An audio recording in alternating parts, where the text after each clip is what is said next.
তোমরা অনেক সময় শুনবে যে পৃথিবী, জল, আগুন, বাতাস, আকাশ একে বলা হয় পঞ্চভূত। কিন্তু পঞ্চভূতে এই নামগুলিতে বলা হয় না। আমি বলছি, তোমরা লিখে নিতেও পারো, হয়তো তোমাদের বাড়ির বড়রা জানেন।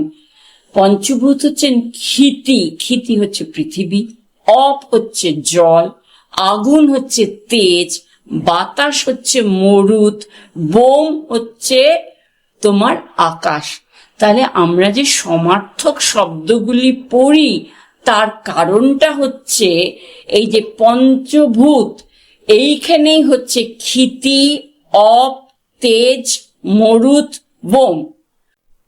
নমস্কার, বানান ঠাকুমা এসে গেছে সময় আপডেটসের হাত ধরে। তোমাদের তো অনেক দিন ধরে একই জিনিস করিয়ে যাচ্ছিলাম, তাই আমার মনে হলো যে তোমাদের যদি একটু অন্যভাবে বলি। ধরো, তোমাদের তো অনেকেরই তো অনুচ্ছেদ রচনা আসে ধরো, বা তোমাদের এলো ভূগোলের কিছু মাত্র।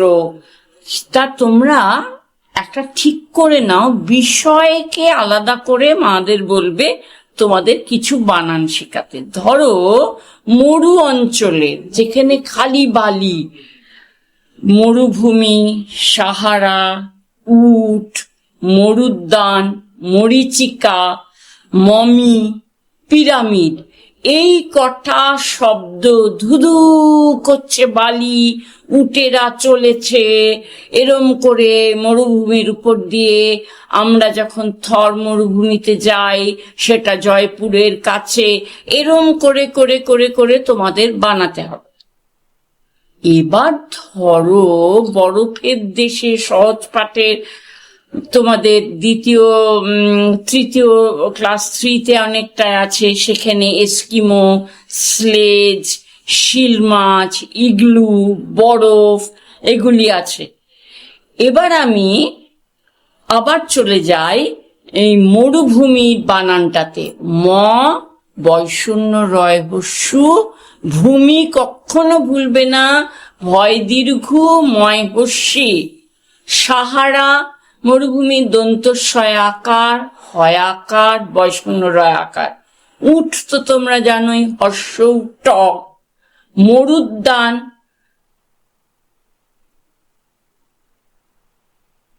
মরীচিকা, মো রয় দীর্ঘী চয়হস্যি কয়াকার। হ্যাঁ, আর মরুদ্যান যারা সন্ধি জানো, মরু যুক্ত উদ্যান, মরুদ্যান হবে।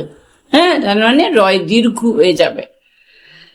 এবার হচ্ছে আমি এক্ষুনি বললাম বরফের দেশে এস্কিমো, এ দন্তস্বয় কয় হস্যি ময়কার। এস্কিমোরা কি গাড়ি চালায়? স্লেজ, দন্তস্বয় লয় একার বর্গীয় জ, স্লেজ। বরফ তো তোমরা জানো, বয়শূন্য র ফ। ইগলু হস্যই গ লয় হস্যু। এবার তোমরা অনেক সময় শুনবে যে পৃথিবী, জল, আগুন, বাতাস, আকাশ একে বলা হয় পঞ্চভূত। কিন্তু পঞ্চভূতে এই নামগুলিতে বলা হয় না। আমি বলছি, তোমরা লিখে নিতেও পারো, হয়তো তোমাদের বাড়ির বড়রা জানেন। পঞ্চভূত হচ্ছেন ক্ষিতি, ক্ষিতি হচ্ছে পৃথিবী, অপ হচ্ছে জল, আগুন হচ্ছে তেজ, বাতাস হচ্ছে মরুত, বোম হচ্ছে তোমার আকাশ। তাহলে আমরা যে সমার্থক শব্দগুলি পড়ি তার কারণটা হচ্ছে এই যে পঞ্চভূত, এইখানেই হচ্ছে ক্ষিতি, অপ, তেজ, মরুত, বোম। ক্ষিতি ক্ষয় মূর্ধন্য শয় হস্যি তয় হস্যি, ক্ষিতি। অ অ প অ, তেজ তয়কার বর্গীয় জ, তেজ। মরুত ম বয়শূন্য রয় হস্যু খণ্ড ত, আর বোম হচ্ছে বয় জফলা ওকার ম, বোম।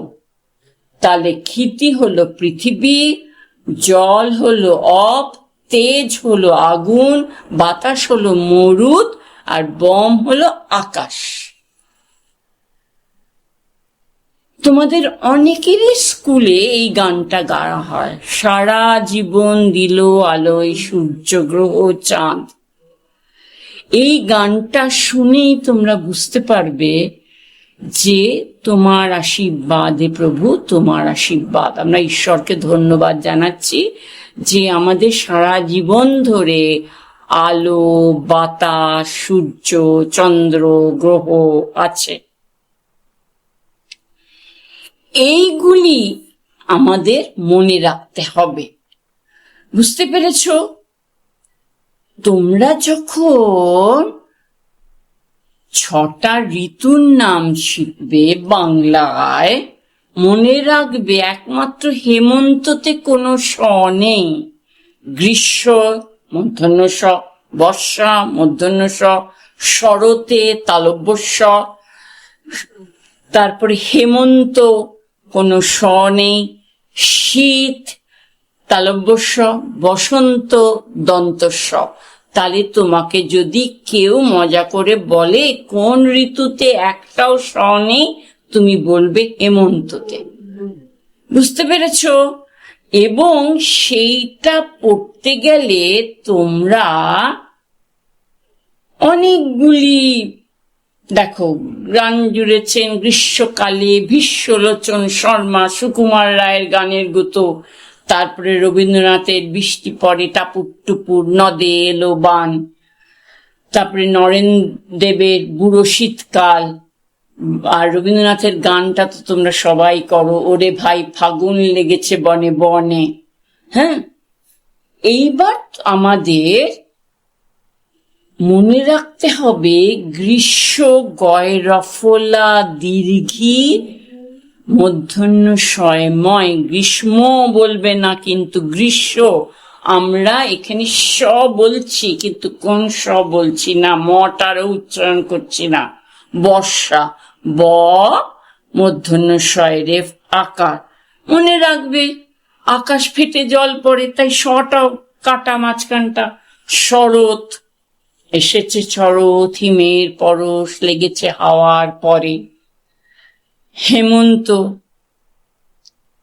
হেমন্তর আমি গানের লাইন জানি, সেটা তোমাদের পক্ষে একটু কঠিন হয়ে বলছি না। শীত, শীতের হাওয়ায় লাগলো নাচন আমলকির এই ডালে ডালে। আর বসন্ত তো ফাগুন হাওয়ায় হাওয়ায়। তোমরা এগুলি ফাগুন, ফাল্গুন। হ্যাঁ, গ্রীষ্ম বৈশাখ জ্যৈষ্ঠ নিয়ে, বর্ষা আষাঢ় শ্রাবণ নিয়ে, শরৎ হচ্ছে ভাদ্র আশ্বিন নিয়ে, হেমন্ত হচ্ছে কার্তিক অঘ্রাণ নিয়ে, শীত হচ্ছে পৌষ মাঘ নিয়ে, বসন্ত হচ্ছে ফাল্গুন চৈত্র নিয়ে। আমি এই মাসের কটা নাম আমি পরের দিন বলবো। আমরা আজকে এই পর্যন্ত। সময় আপডেটসকে আমার শুভেচ্ছা জানিয়ে আমি এখানে শেষ করলাম। আজকে সবাই ভালো থেকো,